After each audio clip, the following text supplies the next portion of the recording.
भारतीय राज्यघटनेचे शिल्पकार भारतरत्न डॉक्टर बाबासाहेब आंबेडकर यांच्या जयंतीनिमित्त सोलापूर शहर काँग्रेस कमिटीच्या वतीने डॉक्टर आंबेडकर चौक येथील त्यांच्या पूर्णाकृती पुतळ्यास खासदार प्रणिती शिंदे यांच्या हस्ते पुष्पहार अर्पण करून अभिवादन करण्यात आले। यावेळी शहर काँग्रेस कमिटीचे अध्यक्ष चेतन नरोटे तसेच जिल्हाध्यक्ष सातलिंग षटघर यांची प्रमुख उपस्थिती होती।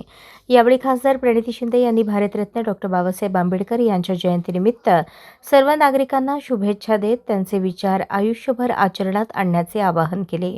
खासदार प्रणिती शिंदे पत्रकारांशी संवाद साधताना म्हणाल्या, देशातील लोकशाही व संविधान धोक्यात आले असून सत्ताधारी भाजपकडून त्याचा वारंवार अपमान होत आहे।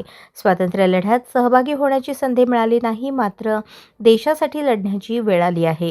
ही स्वातंत्र्याची दुसरी लढाई असून लोकशाही व संविधान टिकवण्यासाठी जात पात धर्म बाजूला ठेवून संघटित संघर्ष करणे आवश्यक आहे।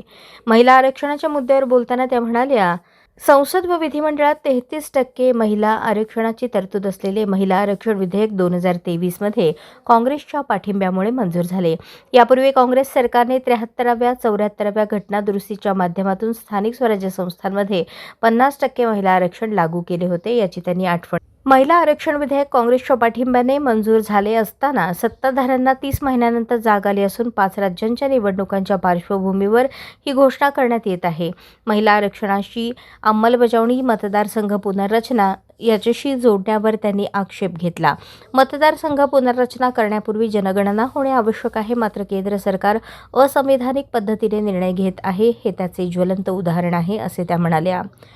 जोपर्यंत बाबासाहेबांचे विचार जिवंत आहेत आणि ते जपणारे लोक व काँग्रेस पक्ष अस्तित्वात आहे, तोपर्यंत लोकशाही संविधानावर कुठलाही आघात होऊ देणार नाही, असा निर्धार खासदार शिंदे यांनी व्यक्त केला। यावेळी काँग्रेसचे पदाधिकारी व कार्यकर्ते उपस्थित होते। निमित्त पहिले प्रथम तर सगळ्यांना बाबासाहेबांच्या जयंतीनिमित्त शुभेच्छा देते।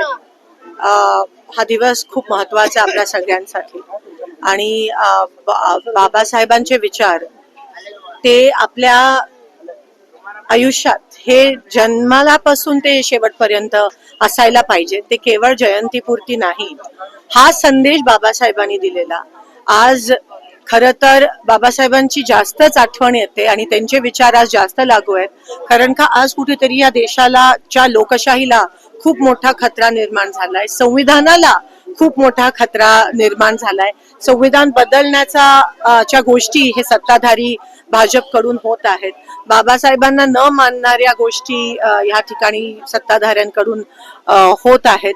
लोकशाही चा अंत कुठेतरी होताना दिसत आहे आणि मला असं वाटतं हीच ती वेळ आहे की आपल्याला त्यावेळेस स्वातंत्र्य लढाईमध्ये लढायची चा चान्स आपल्याला कोणालाच भेटला नाही, पण ही ती दुसरी लढाई आहे जी आपल्याला लढायची आहे आणि आत्ताच संघर्ष करणं, आत्ताच संघटित होणं हे गरजेचं आहे।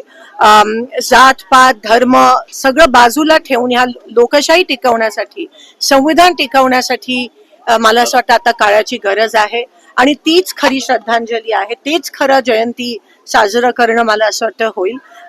दर दिवशी रोज मला असं वाटतं उठल्यावर बाबासाहेबांचे विचार आणि संविधान जपण्याचा जे वचन आहे ते आपण घेणं महत्वाचं आहे।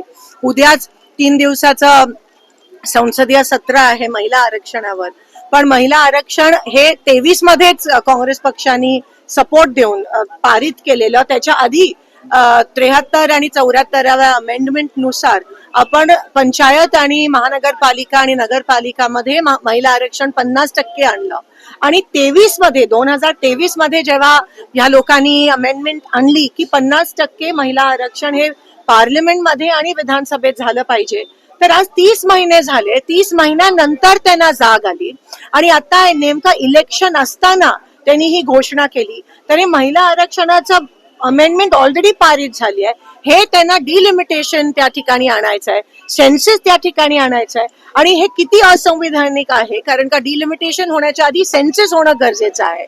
म्हणून एकंदरीत हे ज्वलंत उदाहरण आहे किती असंविधानिक हे काम करतायत आणि ऑपोजिशनला न घेता खरं तर हे अशी बिलं पारित होण्याच्या आधी पूर्ण देशभरात एक चर्चा झाली पाहिजे, पण चर्चा होत नाहीये। मोदीजी एकच ओपेड घेत आहेत संमेलन, एकतर्फी सगळं चाललंय.